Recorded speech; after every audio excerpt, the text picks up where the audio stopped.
Suatu ketika ada seorang gadis kecil. Suatu ketika ayahnya yang kaya menikah dengan ibu tiri yang jahat. Dia menetap di rumah bersama kedua putrinya. Mereka cantik dan berwajah putih, tapi jahat dan kejam di hati. Dan kemudian tibalah saat yang sulit bagi gadis malang itu. Dari pagi hingga larut malam, mereka memaksanya melakukan pekerjaan kotor, mengangkut air, memanaskan kompor, memasak makanan, mencuci piring, dan mencuci pakaian. Dan di samping itu, saudara tiri melakukan yang terbaik untuk membuatnya kesal sebanyak mungkin. Mereka mengejeknya, menuangkan kacang polong dan gandum ke abu, dan dia harus duduk dan mengambilnya. Di malam hari, ketika dia lelah bekerja, dia harus pergi tidur bukan di tempat tidur, tetapi di lantai di sebelah kompor.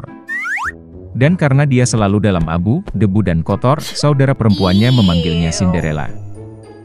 Tetapi kemudian pada suatu hari raja memulai pesta, yang seharusnya berlangsung selama 3 hari penuh, dan memanggil semua gadis cantik di negara itu ke pesta itu sehingga putranya dapat memilih pengantin untuk dirinya sendiri. Ketika dua saudara perempuan yang disebutkan itu mengetahui bahwa mereka juga dapat datang ke pesta itu, mereka langsung mulai berdandan dan bersolek. Cinderella juga ingin pergi menari, tetapi ibu tirinya tidak mengizinkannya pergi, karena dia tidak punya baju atau sepatu, dan dia kotor.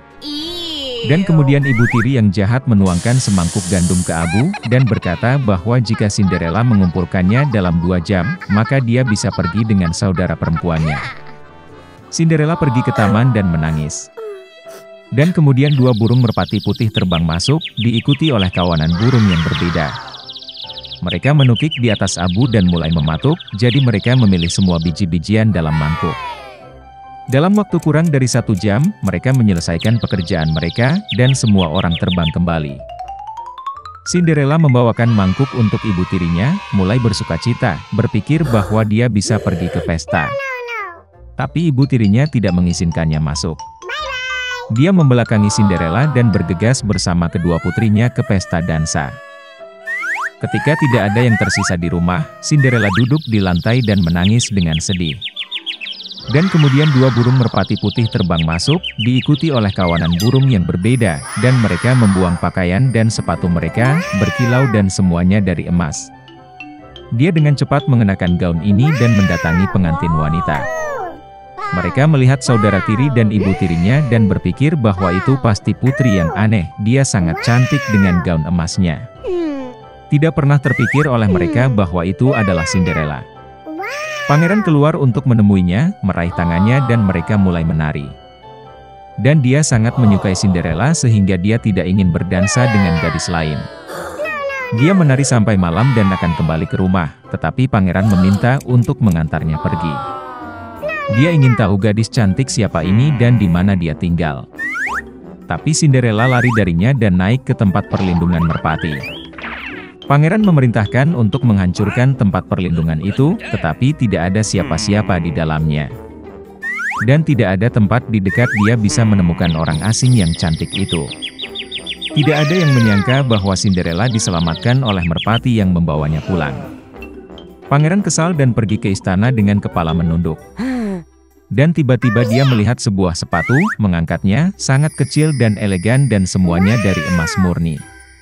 Pangeran menduga bahwa ketika Cinderella melarikan diri darinya, sepatu dari kaki kirinya tertinggal di salah satu anak tangga.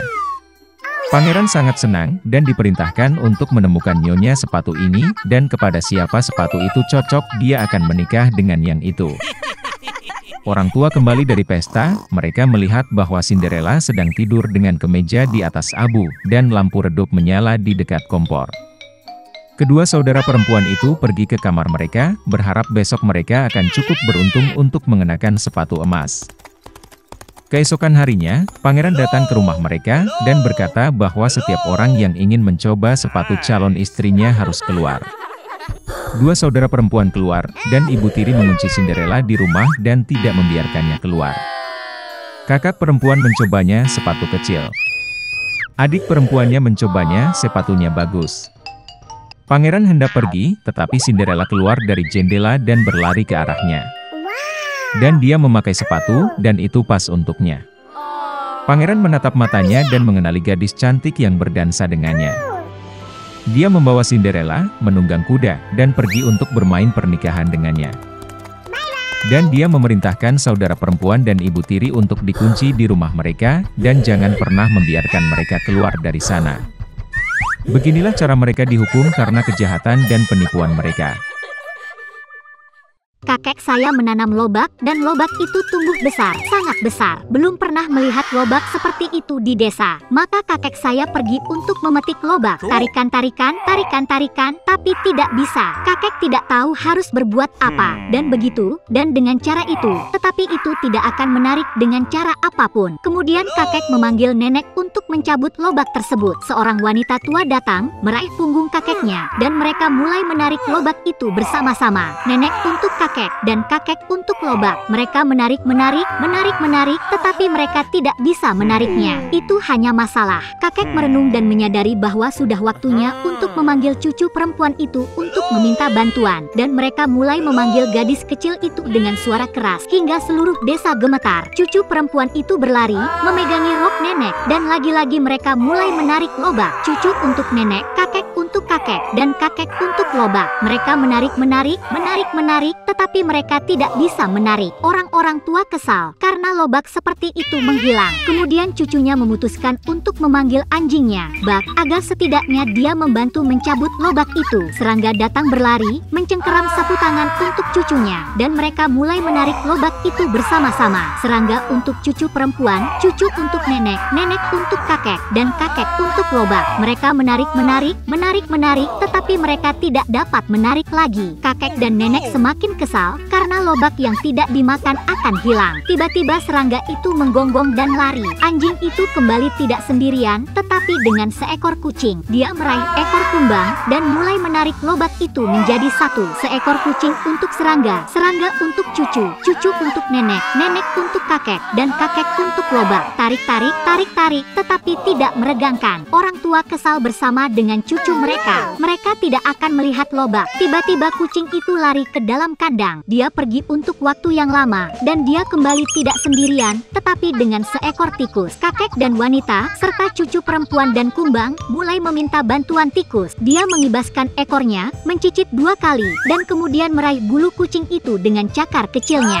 Dan sekali lagi mereka menarik lobak itu bersama-sama. Seekor tikus untuk kucing, kucing untuk serangga, serangga untuk cucu, cucu untuk nenek, nenek untuk kakek, dan kakek untuk lobak. Tarik, dan tarik lobak. Maka kakek memutuskan untuk berbagi lobak. Dia mengambil setengah untuk dirinya sendiri, memberikan sepertiga untuk neneknya, sedikit untuk cucunya, sepotong kumbang, setengah untuk kucing, dan remah yang sangat kecil untuk tikus. Hewan-hewan itu tersinggung oleh kakek mereka karena mereka membantu dengan cara yang sama, tetapi dia membagi lobak dengan tidak jujur. Setahun telah berlalu. Kakek menanam lobak lagi, dan lobak itu tumbuh lebih besar dari sebelumnya. Sudah lama lobak seperti itu tidak terlihat di desa-desa. Maka kakek saya pergi untuk memetik lobak. Tarik, dan ini, dan itu, tetapi tidak akan menarik. Kakek tidak tahu harus berbuat apa, dan saya memutuskan untuk menelepon nenek saya untuk meminta bantuan lagi. Mereka mulai menyatukan lobak, nenek untuk kakek, dan kakek untuk lobak. Mereka menarik,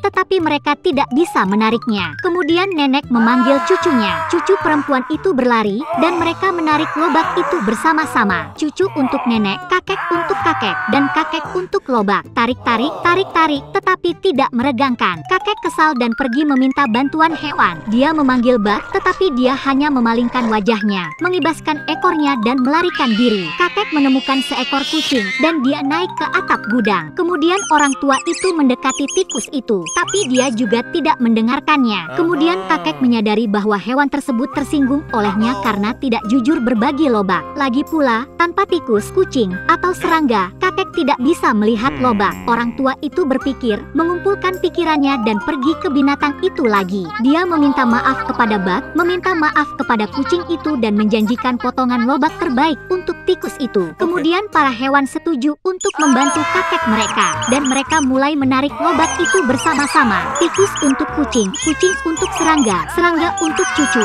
cucu untuk nenek, nenek untuk kakek, dan kakek untuk lobak. Tarik, dan tarik. Tarik lobak. Baba memanggang lobak. Untuk waktu yang lama lobak lezat seperti itu belum pernah terlihat di desa-desa. Dan kakek membagi lobak secara merata. Sepotong untuk dirinya sendiri, nenek dan cucu. Kami mendapat sepotong serangga dengan kucing dan bahkan tikus. Semua orang senang. Jadi, mereka hidup damai dan harmonis selamanya.